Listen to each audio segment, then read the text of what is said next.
happening there. So yeah, forgive me for that. But I hope you guys have had a wonderful day. Trust me, I know how these holidays could just take it out of you, man. Going from one place to another, dealing with lines and freaking Karens and you name it. So, you were the smart one. You did everything online. Apparently, I haven't gotten quite there yet, so yeah, it was a hell of a day. But I'm not going to complain much about it. So, the other day I had posted about a story that I've been wanting to tell for the longest time. Um, I remember I had made a video, and the video was like an hour, 59 minutes. I don't know how long this one's gonna go, but I'm gonna do it in its entirety. I asked if there's one person who has any bit of interest in this to please, just let me know, and I would definitely tell the whole story. So let me give a shout out to Damon, who wrote me and said, yeah, she would love. I don't know if it's a man or a woman because I have a cousin named Damon and she's a woman. So I believe it's a man, but I don't want to jump to conclusions. He said, yeah, I mean, tell the whole story, man. There was a lot of interest, so that's what I'll go ahead and do. Give me a moment here so I can set this up. So the best way to word my involvement in what had happened is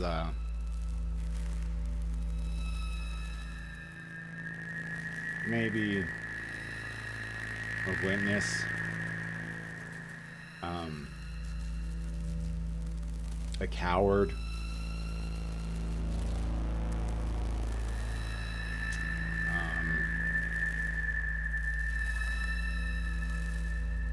I had some aspects of,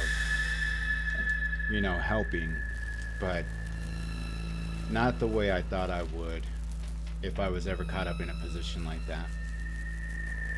Everybody wants to say if you were ever stuck in a shooting that, and I'm not saying everybody, but there are many people who say, if they were ever stuck in a shooting, they would, jump in and do what they could to stop it. But when you're faced with that kind of challenges, and mind you, this is completely different. Coming out of left field, this is completely different. But feeling as if your life is in danger, and I've never felt a feeling like that before in my life since then, or before or since then. So it was slightly before I got a job with the record label. I was going to school, and I was still living at home, and I had a cell phone. The money that I received from my leg injury allowed me a lot of commodities, a car, cell phones,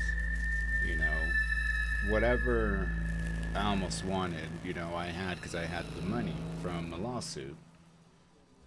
And so my mom didn't want me to get all caught up in not knowing what it's like to be, earning a wage, earning a living. And so she had me work. I worked for Wells Fargo shortly. I worked for other places. And, I was home for the holidays. But for the sake of anonymity, I'll just call my former best friend Kane. The best thing I could come up with. So,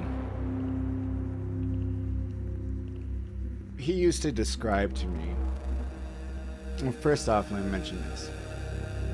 Both his mom and dad had separated, divorced, and both his mom and dad were well-to-do. I mean, his mom's house had 100-foot seawater aquarium plus a sauna in her room, not to mention a 10-person bathtub with jets and a spiral staircase getting to the main level.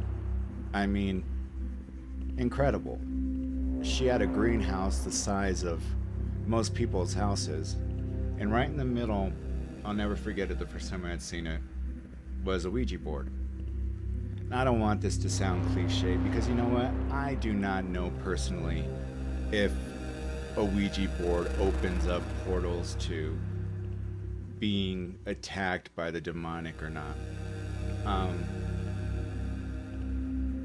I know that's a hypothesis, but there's nothing really concrete to say. And I want to know, I wish I would have found a way to take, some type of vote before The Exorcist, because The Exorcist is really what launched, the Ouija board into, the public eye, like, oh yeah, that's definitely a gateway to hell. I mean, they say the same things about dowsing rods. They say the same thing about mediums. They say the same thing about, anything or anyone that flirts with the dead or evil spirits, are bound to have one attached. So when I used to go to this website in 1997, it was called Shadowlands Ghost Page, and they basically taught you how to conduct a ghost hunt. First off, no swearing, no smoking cigarettes, don't go drunk, say a prayer as soon as you get there that God is with you and that nothing will follow you home, and the same thing when you leave. So with the 4 friends, including the one that the story's about, he went with us. And then he started schooling me on all this unknown stuff. He one time invited, because at the time he was dating my cousin, and they were extremely serious, almost married, and his mom asked, like, hey, do you want to try the Ouija board? Curiosity got the best of me, because my mom always warned me, don't ever mess with that, So she says, lightly, put your hand on it. Now, he stayed with his father. He didn't stay with his mother. So his mother didn't know anything about me. She didn't know, he didn't talk to her about, his best friend as much as he did his father, because his father knew when we won a talent competition at school. His father knew and was like, here, sing something for us, and he would invite me over to Sunday barbecues. At first, it wasn't always like that. I mean, he was so hardcore on my friend that, my former friend, that he would actually clock his odometer to see if he gave me a ride home or not. And I'm like, God, what a control freak, man. That's fucked up. And that's just the way he was with him. I don't know why. I mean, he was in good standing while he was in school, but when he left high school, he did a complete 180. He started working for a motorcycle shop as a mechanic. Then he wanted to build bikes. So he goes down to this school that's in Daytona. I want to say it's called AMG, but I don't even know if that's the name of it or if they're even still around. But they taught you how to build a custom built chopper from the ground up. You're talking about the frame, fenders, everything. The first bike that he built, he sold for $80,000, and I know because I was there. Awesome bike. He was working on his second bike, and he never got finished, and I think it was due to what had happened. So what had happened was, I came home for a couple weeks. Class was let out, and he had my cell phone number. I had a cell phone. I mean, this was about 2000 around 2000, maybe 2001. Could have been 2000, because I never had a problem buying alcohol, and with him, his friend owned a little dive bar that he would let him drink any time of the week. So he'd go over and take advantage of that, and well after they were closing, he would stay and drink and party and all that. But he had he always knew that he could get in touch with me on my cell phone, easily, no questions asked. So one night, we still have a landline, and we have 2 Sony cordless telephones, and I always kept one in my room. and the phones ring. I'm like, what time is it? I look at the clock. It's like 3, like 2:50, somewhere around there, 3 o'clock. I'm like, shit, whenever you get a call at this time of the night, what are the possibilities that it's going to be good? And all I hear is screaming. Screaming, crying, like I have never heard before. Not like crying as if you lost someone and, a loved one, but crying out of pure fear is something that I will never forget. It freaked the living shit out of me. And the whole time, I'm not saying anything until about maybe the last 30 seconds of the call. I'm like, what the fuck is going on? He's like, please, you and your mom come here, please, please. And then he hung up. The reason why he called the house was because he knew my mom was religious. He knew I was religious too. I mean, I attended private school. I had mandatory Bible classes. So did he. That's where I met him, at the private school. But he also knew that my mom was very, very into God. And I wouldn't say like a Bible thumper. She wouldn't be like, oh, everything's a sin. She wouldn't be like, oh, you shouldn't watch that. That's, dark. Or, she wasn't like that. But she knew what was right and what was wrong. And, just your typical, don't steal. Don't, be kind to one another. Treat those as if you want to be treated, as if how you want to be treated. So when he called, he could have easily called me directly. He called the house to speak with my mom. And this is in late December, this was after December. This was January. So there was snow on the ground. And I'll never forget, at the time we used to live in the Washington Park area here in Denver, Colorado. And anybody who knows Denver, Colorado, Washington Park is a very uppity class neighborhood. And the reason why I mention that is they're very nosy. They're very trying to get up in your business. And I remember the neighbor coming by and asking, why did you guys leave at 3 a.m? And I'm like, you wouldn't believe me if I told you. So we leave, and it was only about maybe a 5-mile drive, maybe 10 miles, so about maybe 10-15 minutes. Didn't hear from him the whole time. We pull up, and I'm going to show you.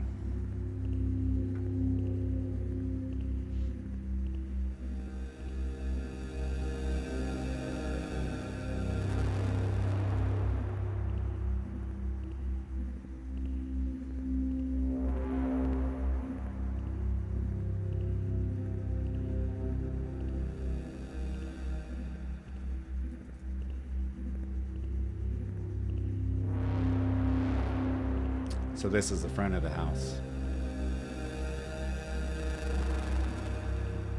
All the ground is covered with, fresh snow. And when we get there, he's leaning on this tree. Right here was the bathroom. Right here was the bedroom. And right in front of this wall, or in front of this glass window, was a heavy ass couch. I mean, this thing took 3 people to maneuver to get in. And I'm talking about my brother, who's almost 6'8", 330. I mean, it took all of us to try to get this couch in, because that thing weighed like a mother. And so what had happened was, when he had came home that night, he parked in his normal area, which is a detached garage from the home. And He always made sure to lock the gate because, I mean, his dogs were very obedient. It's not like they would go out of their whim to, you know, they listened to him. Everything he said, they listened. Um, Want to make sure. Here's the backyard. So when he came in, he would always come through here. That was his way in because, you know, of course, you're parking your car. He would come in, and right here is this kitchen, and I'll give you a better example here pretty soon after I show you the pictures. The many parties we had here, the many um, times we were drunk, we were, you know, I never seen it around me, but I know people would do coke and stuff like that, and I never wanted to do that. I hated weed. I just drank. That was my only thing. So I could never tell if somebody was really high on coke personally. But I kind of drew up some generic schematics to kind of give you guys an idea. So here is a door to the backyard. You come in, and this was the kitchen. Right here, you have all your cabinets for your dishes. You had the sink right here, and you had more cabinets. Of course, right here leads out to the living room. So you come out towards the living room. Right over here was his washer and dryer, and they were behind two sliding doors. Right here is a window that I just was showing you guys, and right by this window is this heavy ass couch. And about right here, mind you, this isn't to scale, was the entertainment system. You know, we had many games of Madden, you name it. When you walked into the house, bedroom right here, master bedroom right here, another small little bedroom right here, and it would actually be right here where the bathroom and shower. And so when he came in, of course, through his normal way. He calls to his dog on name. What kind of name can I come up with?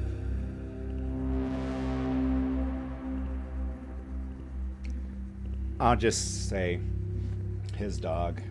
It was a female Rottweiler. Absolutely top 3 of my favorite dogs ever. My dog, my brother's dog, and then her. She was just, yeah.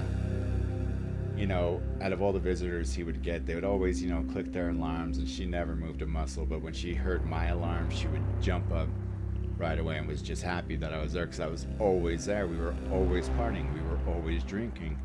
Right here in the corner, you know, he had he had a table where we'd play cards and get down on some drinking or whatever.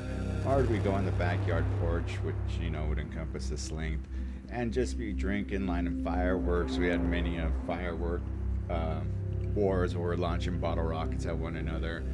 You know, the big brown shells that, you know, have the long ass wick, waiting for the last minute to throw it up in the air, and God was just watching over us, because who knows? I mean, those things could have blew up in our hands.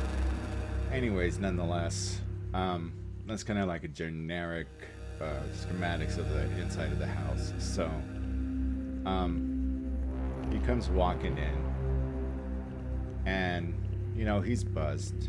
I could tell when we went and got him.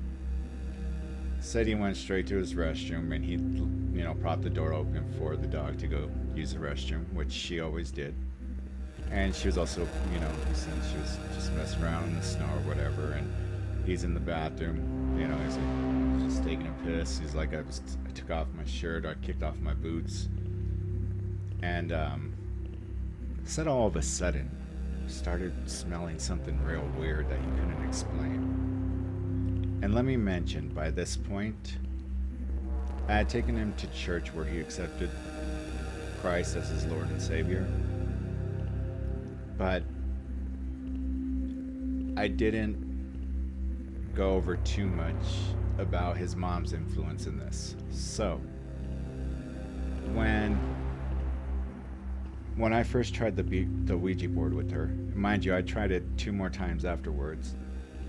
She would say, "Oh, only good spirits. I only want to speak to good spirits." Well, you can't control that. Nobody can.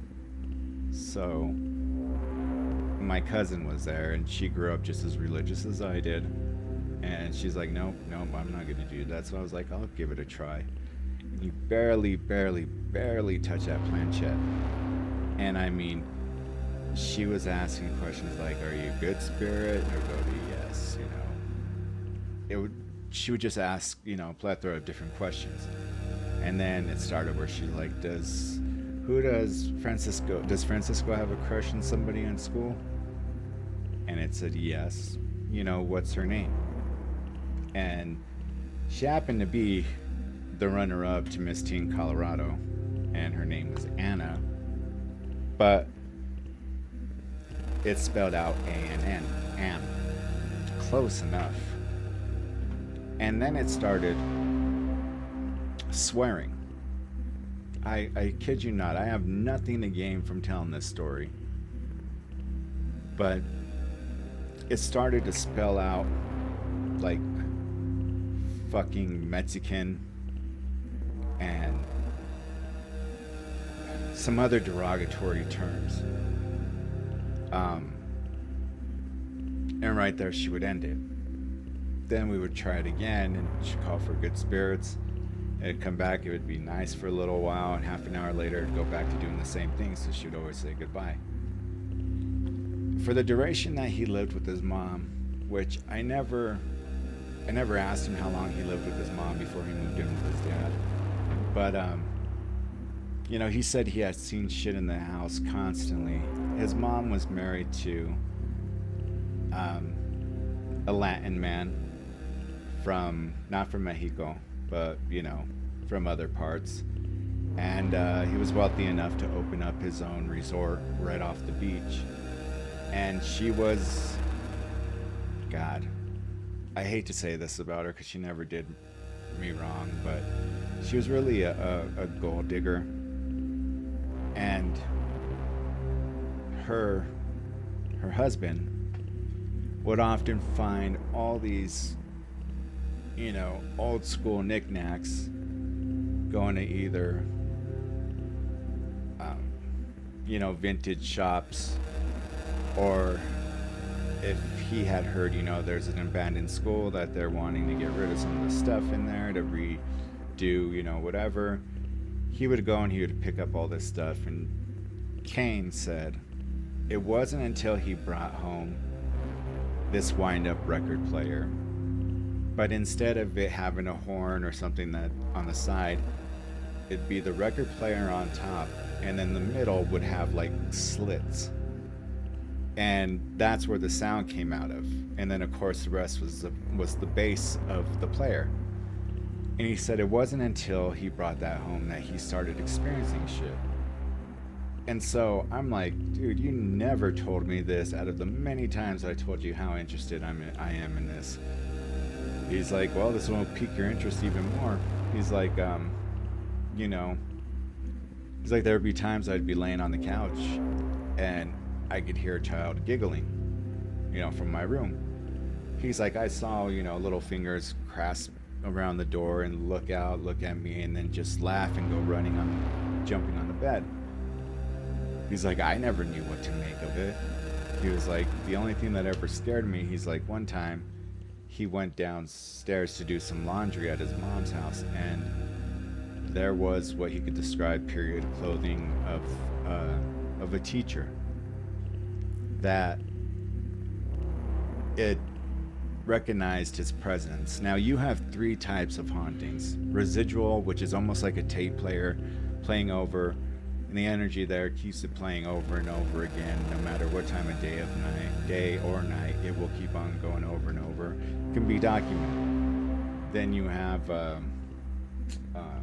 from residual, you have a smart, you know, entity. Sometimes a lot of people will chalk this up, and I hate orbs. I think orbs are the dumbest thing, but they say And a lot of people think like, oh, it's the easiest form of energy for them to take on. Okay, they're the ones who will answer questions on a spirit box. They're the kind that will, you know, um, drop something, a cup, or move some papers, whatever.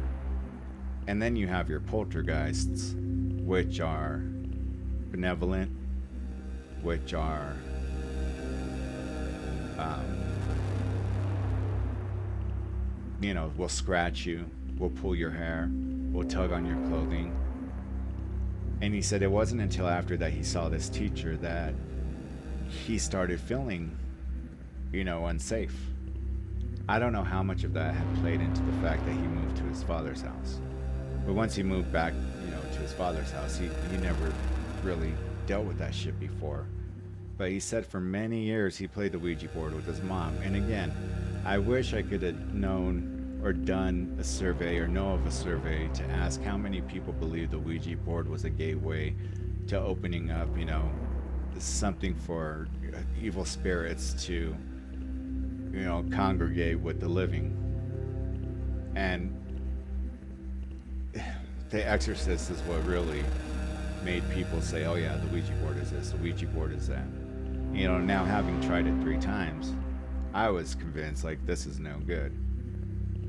And so we went on,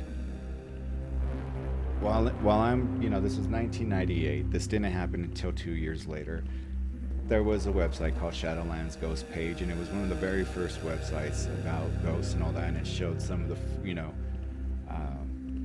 first ghost videos that were uploaded and all that, and I was hooked. I was like, dude, I'm gonna go do this. I'm gonna go do a ghost hunt. And we didn't see anything that night. Caught a little something that I can't explain, like an EVP, and caught a ball of light. Well, 2 balls of light swirling around each other. We went to Georgetown because Georgetown supposedly is one of the most haunted cities or towns in Colorado. And we went to the 100-foot cemetery, which is a cemetery that's built on the side of a sloping hill. And we were all very polite and did everything that, it said in the, how to conduct a professional ghost hunt. And we didn't catch anything. So then a couple weeks later, he's like, hey, let's go to another cemetery. And we didn't have anything on us besides, a camera.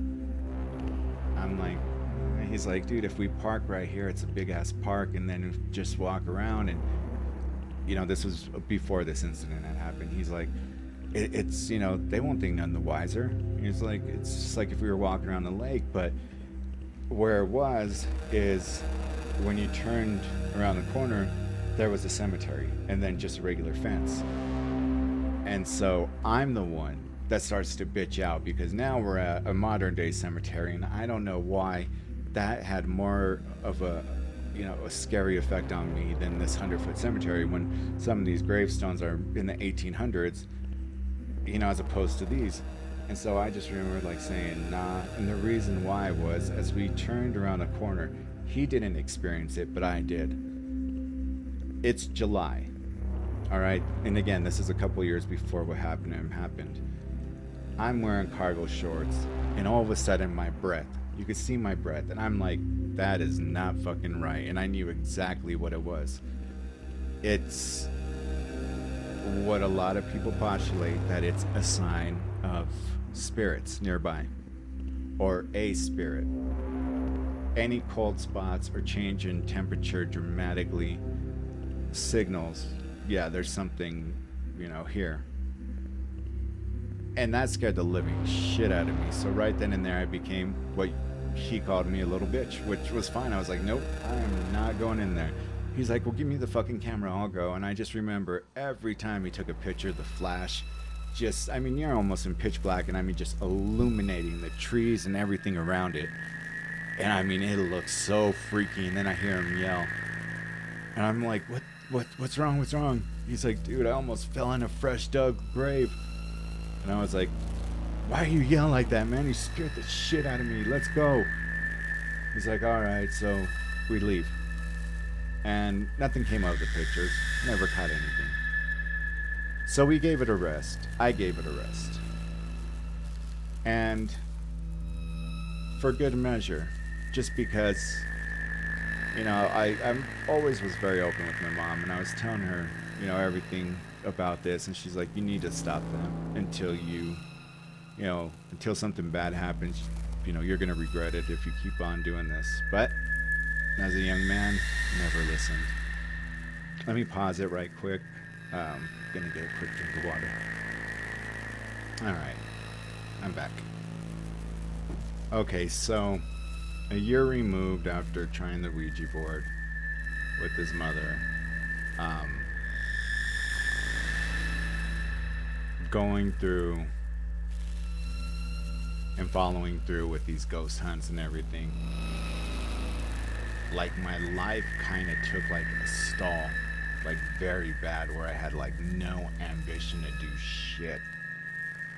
And even though I had my dreams, which was to definitely work, in the music industry, I wasn't doing anything about it. The only thing I was doing was going to the gym and trying my best to lose weight. That was like the number one focus on my radar, because I was sick and tired of being so big at 330 pounds, and I'm not playing any sports. I'm not gonna, go try out for a college team because I had a fractured spine. So I just said, fuck it, I'm just gonna lose as much weight as I can, and that'll be that. But all I was doing was, I think I was kind of opening myself up to certain things, because while I still showed an immense interest in the paranormal and the unknown and demonic and stuff like that, I started taking Vicodin. And there was a point that, yes, some people are right, that, those drugs, yes, they're hardcore. And, just like many people have taken them, it is, yeah, you will feel euphoric, you'll feel, the pain definitely does dissipate. But then I got that under control, and only had started taking it as I needed it, rather than taking it by the handful. I mean, we all have faults, myself included. That was my downfall right there. In a way, that helped me stop drinking, because I didn't want to be doing both at the same time, because I knew of the consequences of drinking and then taking, some strong medication like this. So in a way, taking it 2 to 4 times a day or every 4 to 6 hours, I was like, you know what, I won't drink. But the party still continued at his house. I mean, I would invite my cousin, I'd invite another one of my best friends who just passed away 1 year ago to the day. And it was like me, my friend who passed away, and Kane. It's like the three of us. We were like the three musketeers. If there was something going down, we were all there. We were all together. My friend who passed away never showed any interest or involvement, in wanting to be a part of what me and Kane were doing, but he also did, and I brought him to accept the Lord. He opened his heart to accepting the Lord into his heart. And for me, I was still in this awkward space, like fresh out of high school, doing this college thing, but I know where I want to go with this. And I remember my mom saying, let's go to a healer. I'm like, what, like a witch doctor? She's like, no. She's like, they do everything by the Bible.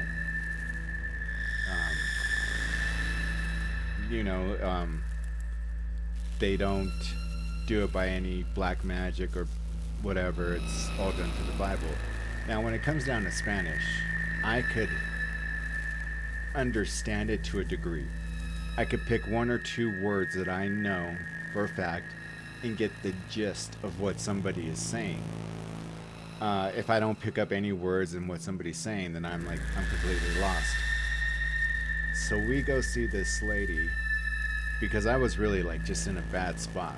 Like, you know, kind of said fuck you to all my friends. Kind of just was like, I don't know. Did I get possessed? I don't think so. But then again, looking back on it, for my mom to have that much of a concern to take me to see one of these spiritual doctors that did it through, God, I went and she only spoke Spanish. My mom didn't tell her shit. My mom isn't a liar. She would have told me, yeah, I told her this, I told her that. Everything that this lady said was right on point. Everything. And that scared the living hell out of me because that was my first encounter with somebody who really was a medium. Never had seen it in person, always heard about it on TV, everyone from Lorraine Warren to God knows how many other, medium psychics. Like, I just always used to write it off like, oh my God, that's bullshit, whatever. But when I seen it firsthand with this lady that didn't speak any English, I was like, holy shit. And she said to me, the root of all your problems is there's something that has placed a curse on you. And I'm going to do my best to rid you of that. The only thing I could think of was my stupidity and my... what's the word I'm looking for here? Me wanting to validate if there was proof of the afterlife. And so she did a hell of a good job, whatever she did. Because after that, things had completely changed. And now let's go back to the story. Kane could have easily called my cell phone if he wanted me, if he needed me to go pick him up. But he didn't call my cell phone. He called my mom. Knowing that my mom was, and is religious. Knowing that she was there when he accepted the Lord into his heart. Knowing how she was and has been like another mother to him. And so when I hear all this crying and all this freaking like something I've never heard in my life, like I said earlier, she's like, it was Kane, we gotta go help him. I'm like, what the fuck are you talking about? She's like, something happened. She's like, I'll explain in the car. And there was snow on the ground. The streets were covered with snow. The was all covered in snow. The reason why I remember the house so vividly, because it's only like 5, 6, 7, 8 miles away from where I live. But we pull up to the front, and just like he had said, he had kicked off his boots. He had taken off his shirt where he was just, wearing one of those, and I don't mean to sound derogatory, but wearing one of those wife beaters and his pants, and he had his gun, on him. So he goes to the back of the house, and like I said, he'd always prop the door open, and he called for his dog, his Rottweiler, to come back in. So she comes back in, and this is where she pretty much stops, because this is a backyard, all the, cabinets, and get into the living room, and again, this is not to scale, this is just like, generic. And he says she started sniffing around this way. And then she goes to the couch and she sits right here. And he's like, that's fucking odd. So he goes back to the bathroom, getting ready for bed or whatever, brushing his teeth, whatnot. And again, he keeps on smelling this weird fucking smell. And he doesn't know what the hell it is, where it's coming from, whatever. And, I should have pointed it out. There's a hallway right here. So he comes out, And it's just a hallway, and it has like pantry doors and all that for, the bathroom and stuff. So he comes out, and he gets about right here. And immediately he's hit with that strong sulfuric smell. Something that he cried so hard and doesn't ever want to talk about it again was sitting on the couch right here. His dog, the most loyal dog you would ever see, is sitting right beside him. Or it, or whatever the fuck it was. And mind you, he's a little, tipsy. And he pulls out his gun right away, and it's not registering, it's not firing, in his mind that, what the fuck is this? Like, why am I smelling this smell? Why is my dog sitting next to this asshole? And he keeps on calling her, come here, girl, come here. Get the fuck over here. And she is just completely not listening. This guy has his head turned towards the right, the way he described. And when he looks back over, he said everything just felt like this man, or whatever this was, took something from him inside. His faith, his life, whatever, it took something from him, he said. And he began to lay out a few rounds. And he didn't shoot at his dog, but the bullets just passed through and they didn't do anything. This, whatever it was, stood up, and he said it was dressed in attire like that of, 1920s, 30s, very, proper, like, very, just time period clothing of, 20s, 30s, 40s, real well dressed, real well manicured. And he said when he looked at him, his eyes were completely grayed over. He looked at his dog, and her eyes were completely grayed over. And that's when he panicked. And so he...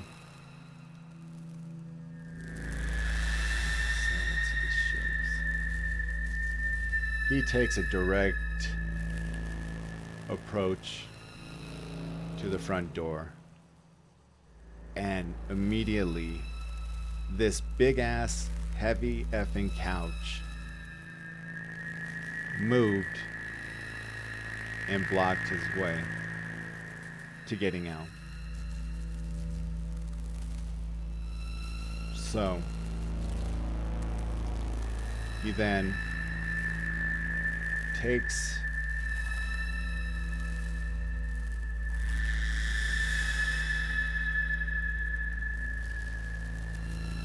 to the back, to the kitchen, to get out of the house through this way. And he said all of a sudden, all the cabinet doors started opening. All of them. But they weren't just opening, they were being ripped off their hinges, just hanging there. And this is what he's telling us over the phone until we got there. He said his pantry doors were ripped wide open where his washer and dryer was, and they were ripped off the hinges. So he came back around, because with all these plates, spoons, forks, everything just flying about, and the table being slid this way, he shot the remaining of his clip. So he had taken 3-4 shots to this, whatever the hell it was, and I think it was a 12 clip. So he just shot the shit out of the front window, which would be this one. And he just climbed out. So, again, mind you, everything just fresh powder of snow. Not very high accumulation, but just fresh powder of snow. And We pull up, and I just see him leaning against a tree, and he has his gun in his hand like this, and he's just laying there crying hysterically. So I'm like, let me see your gun. And I grab his gun, I take out the magazine. There was a round chambered, so I unchambered the round.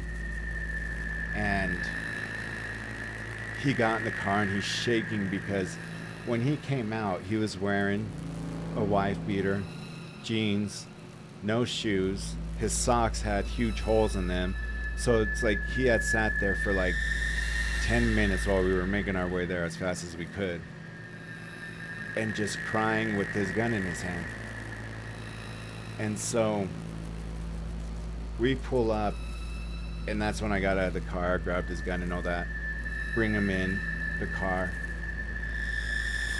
And you could kind of look inside because the window was completely just shot out. I mean, you know, that's the way he jumped out of the house. He said, fuck the dog, fuck whatever else. You know, and he loved his girl. He loved his baby girl. That was his dog. And so my mom's like, what had happened? What's going on? And he says, I have no idea. He said, I came home, and you could smell the alcohol on him was pretty strong. My first thing was to be judgmental and say, oh, it was just the alcohol that got you like this. But no, it wasn't. He's like, I came home, parked the car in the garage, went through the backyard, you know, went to the restroom, took off my shirt and kicked off my boots. And he's like, and when I entered back into the family room where the couch was right here, he's like, there was something demonic, something evil just sitting there on my couch, and my dog wouldn't move past him. He said no matter how many times he called her, she wouldn't come to him. And so he got his gun out and fired at it. It didn't do shit. He said when he went for the front door that this heavy ass couch just slid over and blocked his way. So he went through the kitchen and all the cupboards started opening, throwing out dishes, forks, knives, you name it. Even the drawers and everything, and then the pantry doors were just ripped off the hinges. And you know, the table slid in front of that. He's like, the only other option I had was to shoot out my window. And he shot out his window, and that's where he just stayed right here for like 10 minutes until we got there. So I'm freaking the fuck out. I'm like, dude, what the fuck? Because I know for years now that while he lived with his mom or visited with his mom, they always fucked around with the Ouija board. He had always seen shit in her house. And her house is large. Like I said, she was very well to do. He'd always seen shit in the house. And it never really got to him because he never felt like he was in danger, he said. But this was something different. Like if this had, you know, taken something from him that he didn't know what. And so I don't know who these pastors were, and I don't know how my mom got a hold of them. But as he's telling us this, we're essentially parked right here with the front facing the house. And you know, you really couldn't see much from our vantage point of what was going on. But we arrived there like around 3:15, 3:20, somewhere around there. And you know, while he's calming down and everything, he you know, we stayed there till about when the sun started coming up just a little bit. And my mom said, I'm gonna go in. I'm like, the fuck you are? I'm like, wait. She's like, for what? And so she gets out of the car, and of course, I'm not going to let her go in there by herself, and neither did Kane. He got up and he went in there with her, and immediately you see the aftermath, and she starts to pray over the house. I see the pantry doors just ripped off like nothing.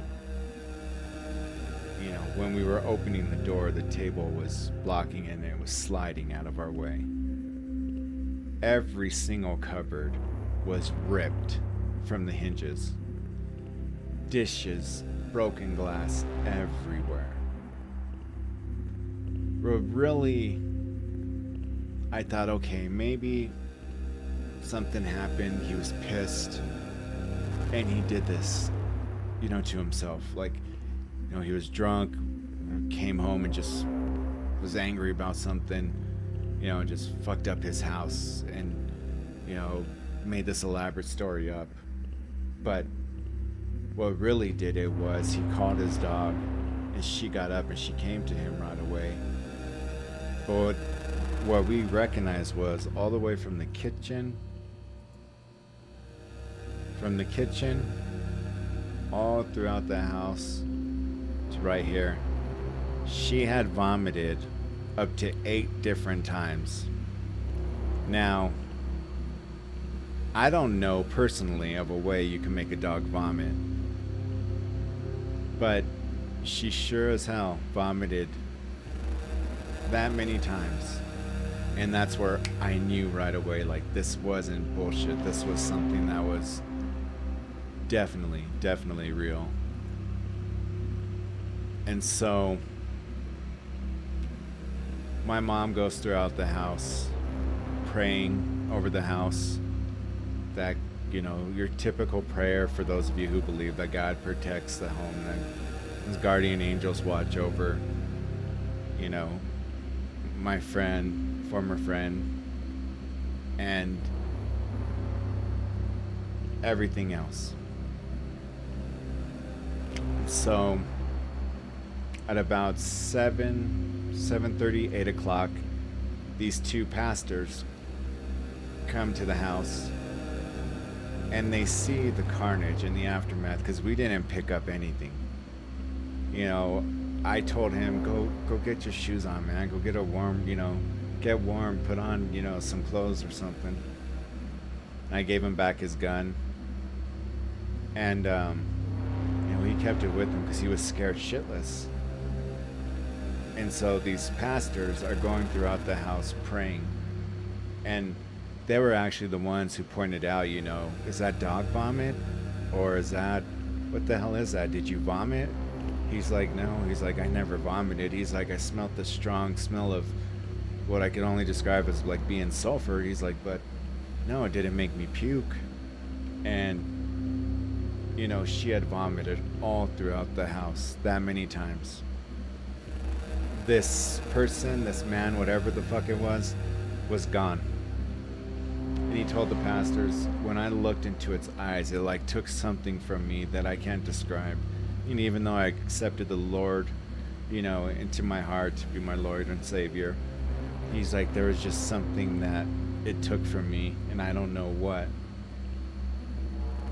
And so the pastors and my mom, myself, and we tell him, come in, and we start praying together. I couldn't concentrate on the prayer. I'm looking over at him like, what the hell happened here? Like, I've been to this house so many fucking times. I have been to this house, hooked up with tons of girls, been in this house, had some of the, you know, most memorable moments of my life. Love this house. Didn't want, you know, to think that there's anything that would tarnish this house or something that would, you know, forever freak me the fuck out. And as we're praying, I look over at him and his eyes are rolling in the back of his head.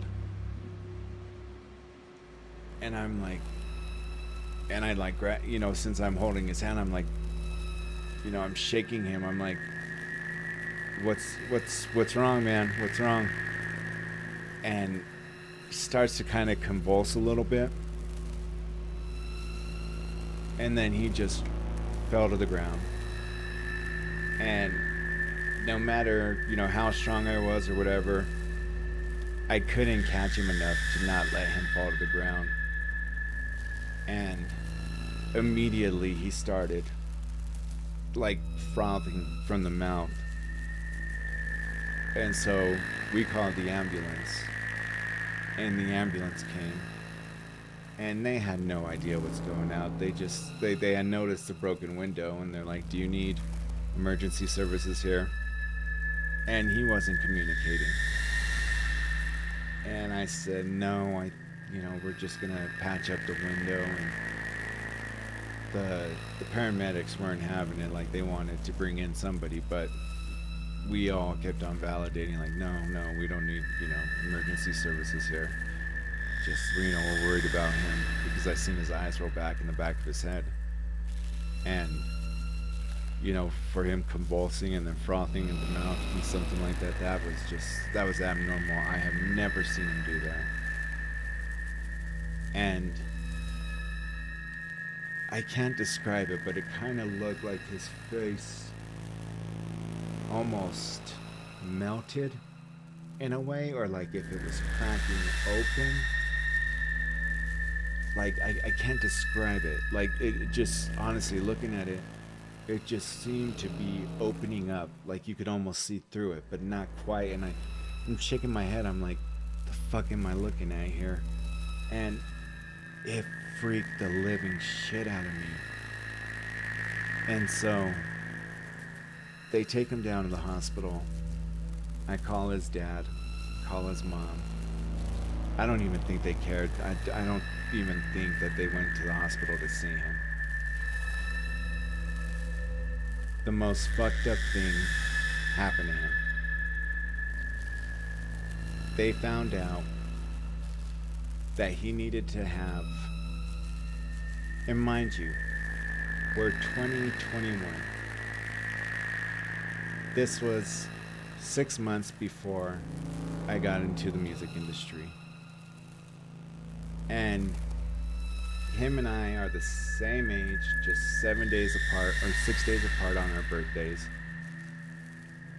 And he had to have a pacemaker put on his chest. And you could see it sticking out from underneath his, skin. Because if his heart rate dropped, it would put it back to normal, because he started having fainting spells after this. And so he never ever wanted to talk about this, but he said, "I think that's what it did to me. I think that's what it took from me, as part of my health." He had called and cried to me several times that he didn't think he was gonna live long. I'm like, don't fucking think that way. You don't know what, God has in store. You don't know what is gonna happen. And he just always had that fear of dying too young. But with that pacemaker there and everything, I thought he would be living a more healthier lifestyle, but he wasn't. He was still drinking, he was still smoking cigarettes like it was no tomorrow. I'm not his dad, I'm not his mom, I'm not his parent, I'm just, his best friend. So how am I gonna convince him to do better? And from everything, from that moment on, anytime I went to that house, I was freaked the fuck out. There was a girl that I just adored. And we went to the house. I was always mindful of it, and I never told anybody, and he never told anybody. But we stood the night because I was a little bit tipsy and didn't want to drive, and she didn't want to drive either. So we spent the night in this bedroom. And I figured, since everything kind of happened over here, nothing over here. But believe me, I didn't get an ounce of sleep that night. Just thinking and rewinding everything that had happened in my head from that day. That why would he call my mother? Why wouldn't he call me directly? Why would, all of a sudden he would need this open heart surgery, just about to put a pacemaker on his heart because if his heart rate dropped, it could make him faint while he's either driving, working, doing whatever. And he's a hard worker, I'll give him that. For all the shit that we've been through, for all the shit, like, you know, like I said, from giving him as a graduation party when his own family wouldn't do it. You know, I loved him. He was like a brother to me. And it kills me even to this day that, you know, we're not on speaking terms, but when he told me that they put that on his heart and then he shows me it with it just protruding from his chest, I was like, I couldn't believe it. I mean, his mom is healthy, his dad is healthy. I mean, his dad was on the Denver police force for, gosh, like 40 years. His mom, you know, private business owner, very well to do, had no health problems. His sister had some health problems, but she ended up becoming very, very religious, which religion wasn't really a big thing in their household. And it was surprising that she became that religious. He accepted God into his heart. I know that for a fact.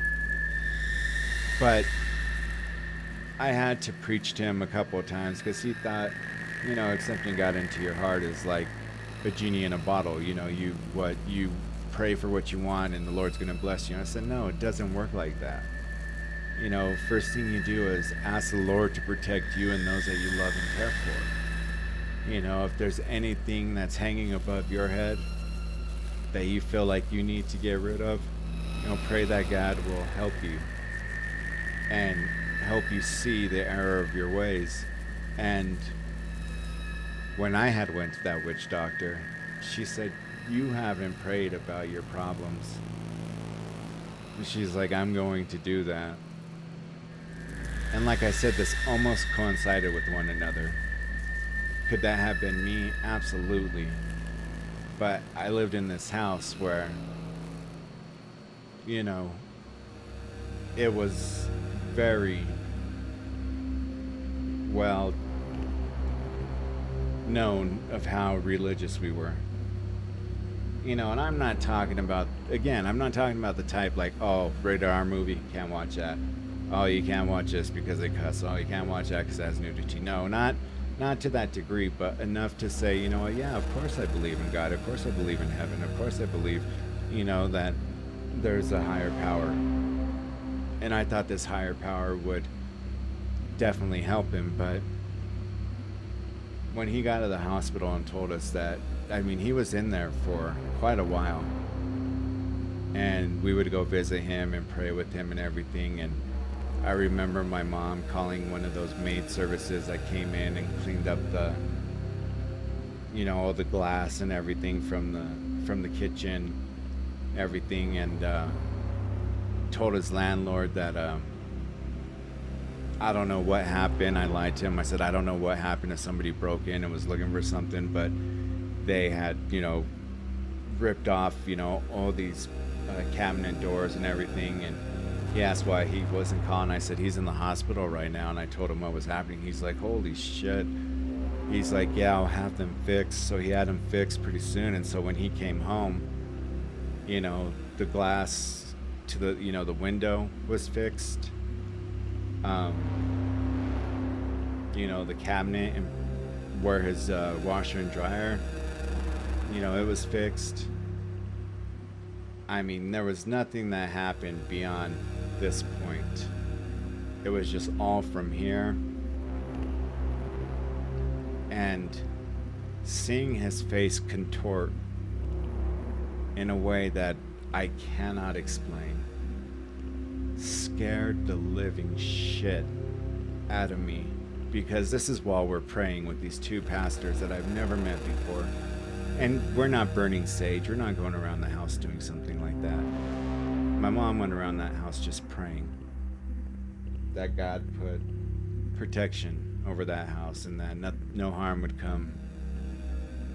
And the only harm that came was from him. was that at this young age, needing a pacemaker. I mean, how in the fuck can you describe that? I mean, his family has no health problems like this, and so to this day, he still has that on, and he will never talk about it again. I have never heard somebody cry like that since then, out of pure terror.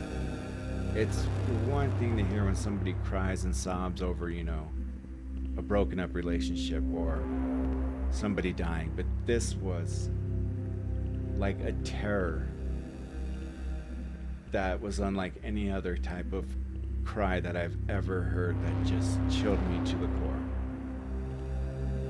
And so when he came back in, never experienced anything again that I know of, because he never wanted to talk about it again. And while, I'd be at his house and, partying or playing video games or doing whatever, or the night that me and that girl spent the night there, like I said, I couldn't sleep, I couldn't think. Yeah, like all my thoughts were on what had happened to him. And I said, I cannot let this stymie me in any way, He knows I'm here for him. He knows that if he needs prayer or whatever, he could always reach out to me. And I gotta stop acting, so freaking freaked out.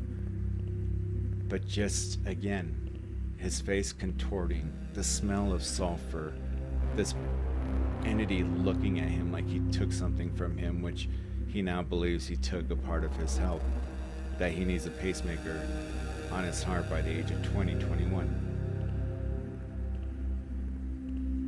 So what I decided to do today was to go drive by the house and, take pictures. And it always looked so much bigger than actually what it was back then, being that young. But we had some of the best get-togethers that you could ever describe. And it was our party house,